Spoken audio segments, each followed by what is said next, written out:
ज्या इंडियन कॉन्स्टिट्यूशननी आपल्याला कोऑपरेटिव्ह सोसायटी म्हणजे फॉर्मेशन ऑफ कोऑपरेटिव्ह सोसायटी हा फंडामेंटल राईट म्हणून आपल्या सगळ्यांना दिला, तोच fundamental rights rather cooperative society आणि इंडियन कॉन्स्टिट्यूशनचे प्रिन्सिपल्स प्रोटेक्ट केल्यामुळे आपण honourable cabinet minister Shri Babasaheb Patil यांना लाख लाख आभारी आहोत. आणि सर्व फेडरेशन, जिल्हा फेडरेशन व स्टेट फेडरेशनतर्फे आम्ही पुनश्च त्यांचे आभार मानतो की ज्यांनी सोसायटी फॉर्मेशन हे ऑनलाईन पद्धतीने आपल्याला उपलब्ध करून दिलं. नमस्कार. मी राजेश लोहेकर, जिल्हा उपनिबंधक सहकारी संस्था 4 मुंबई.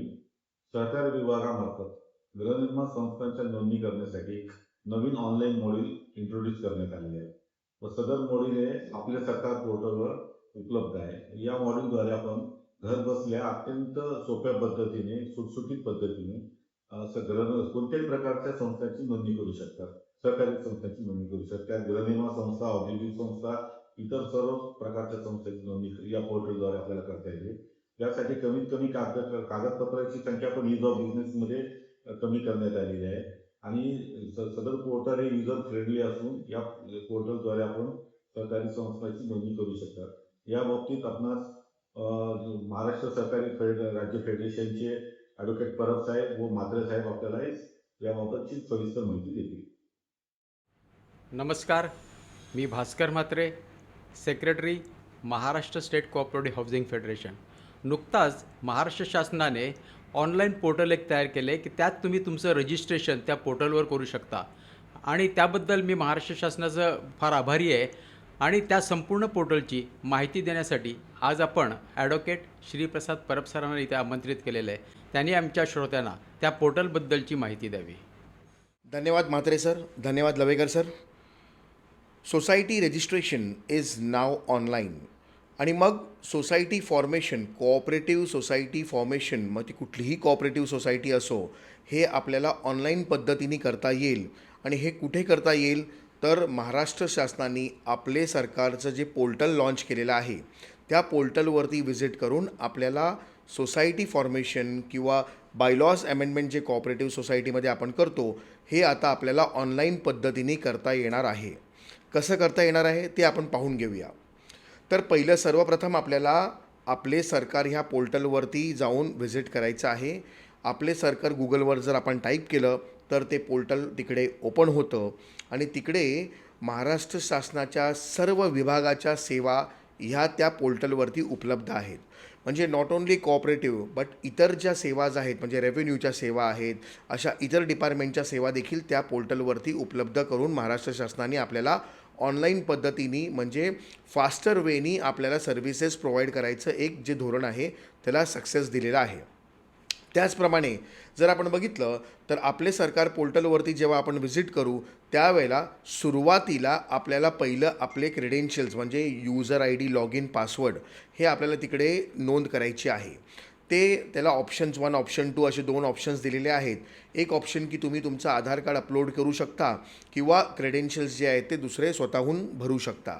आधार कार्ड अपलोड केल्यावरती आपल्याला OTP जनरेट होईल आणि हे सगळे क्रेडेन्शियल्स फिलअप केल्यावरती आपलं जे क्रेडेन्शियल्स आहे ते आतमध्ये फिलअप होतील आणि एकदा फिलअप झाल्यावरती आपण कुठल्याही विभागाच्या सेवा त्या क्रेडेन्शियल्सच्याद्वारे आपण त्याचा जे आहे ते उपभोग घेऊ शकतो. त्यानंतर जर आपण पाहिलं की कोऑपरेटिव्ह सोसायटीचं ऑनलाईन रजिस्ट्रेशन कसं करायचं, मग त्यासाठी once credentials are been put up त्यानंतर आपल्याला डिपार्टमेंट ऑफ कोऑपरेशन म्हणजे कोऑपरेटिव्ह डिपार्टमेंटमध्ये आतमध्ये एंटर करायचं आहे. आणि कोऑपरेटिव्ह डिपार्टमेंट एंटर केल्यावरती आता ह्या स्टेजला 2 सेवा ज्या आहेत त्या राईट टू सर्व्हिस ॲक्टप्रमाणे तिथे उपलब्ध करून दिलेल्या आहेत. त्या म्हणजे कोऑपरेटिव्ह सोसायटीचं रजिस्ट्रेशन आणि दुसरं बायलॉज अमेंडमेंट. मग जर आपण कोऑपरेटिव्ह सोसायटी रजिस्ट्रेशनमध्ये आपण आतमध्ये गेलो तर तिथे आपण जर आपला कायदा बघितला तर कायद्यामध्ये सांगितलेलं आहे की सर्वप्रथम आपल्याला नेम रिझर्वेशन्स आणि बँकच्या खाते ओपनिंगसाठी आपल्याला परमिशन जी आहे ती घ्यायची आहे फ्रॉम ऑनरेबल रजिस्ट्रार. आणि मग त्याप्रमाणे आपल्याला तिथे आपले नेम रिझर्वेशन्सचे इनपुट्स जे आहेत ते फिलअप करायचे आहेत. मग जे नेम रिझर्वेशन्सला आपण काही ऑप्शन्स देतो तर ते सर्व ऑप्शन्स तिकडे पुटअप करायचे आहेत. जर आपल्याकडे मेंबर लिस्टची एक्सेल शीट असेल तर ती एक्सेल शीट देखील आपण तिथे अपलोड करू शकतो. ही देखील सुविधा प्राप्त करून आपल्याला तिथे दिलेली आहे. त्याचप्रमाणे काही इतर डॉक्युमेंट्स असतील जे PDF फॉर्मॅटमध्ये असतील ते देखील तिकडे आपण अपलोड करू शकतो. आणि त्याच वेळेला आपल्याला एक प्रोसेसिंग फी ₹50 ही आपल्याला तिथे भरायची आहे. म्हणजे ₹50 भरून आपण आपली सेवा जी आहे ती घर बसल्या ऑनलाईन पोर्टलच्या माध्यमातून घेऊ शकतो. मग हे ॲप्लिकेशन आपण पुटअप केल्यावरती तिकडे हे application directly goes to the concern registrar of your jurisdiction. आणि मग रजिस्ट्रारकडे हे गेल्यावरती तिथे स्क्रुटिनी होईल. स्क्रुटिनी होऊन जर काही क्वेरी असेल तर ती क्वेरी पोर्टलच्या माध्यमातूनच आपल्याला कळवली जाईल. ती क्वेरीचं रिझॉल्व झाल्यावरती किंवा जर क्वेरी नसेल तर आपल्याला नेम रिझर्वेशन्स आणि बँक ओपनिंगची जी परमिशन आहे ती ग्रांट केली जाईल. ती परमिशन आपण डाउनलोड करून आपण आपलं बँक खातं जे आहे, मग आपल्याला Mumbai district central cooperative banks आहेत मुंबईमध्ये किंवा अदर डिस्ट्रिक्ट्समध्ये डिस्ट्रिक्ट सेंट्रल कोऑपरेटिव्ह बँक्स आहेत, तसंच महाराष्ट्र स्टेट कोऑपरेटिव्ह बँक आहे, अशा कुठल्याही बँकमध्ये आपल्याला आपलं खातं जे आहे ते ओपन करावं लागेल.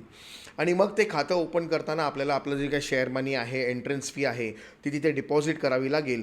ते चलन जे जनरेट होईल ते चलन आपल्याला नंतर ह्याच पोर्टलवरतून अपलोड करून सोसायटी रजिस्ट्रेशनचे ॲप्लिकेशन परत करायचं आहे. म्हणजे त्याच ॲप्लिकेशनमध्ये आपण सोसायटी रजिस्ट्रेशनसाठी आता प्रोसीड होणार आहोत. मग ते चलन आपण अपलोड केलं. चलन अपलोड केल्यावरती ते चलांचं सगळे जे डिटेल्स आहेत म्हणजे सोसायटी फॉर्मेशनचे फर्दर डिटेल्स आहेत ते आपल्याला तिथे अपलोड करायचे आहेत. आणि अपलोड केल्यावरती ते सर्व परत रजिस्ट्रार अथॉरिटीजकडे जातं. परत स्क्रुटिनी होते. काही असेल क्वेरीज तर ते रिवर्ट पोर्टलच्या माध्यमातून होतं. ती क्वेरीज रिझॉल्व झाल्यावरती किंवा क्वेरीज नसेल तर आपलं सोसायटी रजिस्ट्रेशन सर्टिफिकेट ऑनलाईन पद्धतीने आपल्याला त्याच पोर्टलच्या माध्यमातून आपल्याला तिथे प्राप्त होतं. म्हणजे एवढं सिम्प्लिफाईड करून आज आपल्याला कोऑपरेटिव्ह सोसायटी फॉर्मेशन जे आहे ते महाराष्ट्र शासनाने दिलेलं आहे. आणि ह्याच पद्धतीने आपल्याकडे अमेंडमेंट ऑफ बायलॉजची पण पद्धत आहे. मग त्या अमेंडमेंट ऑफ बायलॉजमध्ये देखील ₹50 भरून आपण प्रोसेसिंग फी भरून आपण अमेंडमेंट ऑफ बायलॉजचे जे काही फॉर्म्स आहेत ते अपलोड करू शकतो.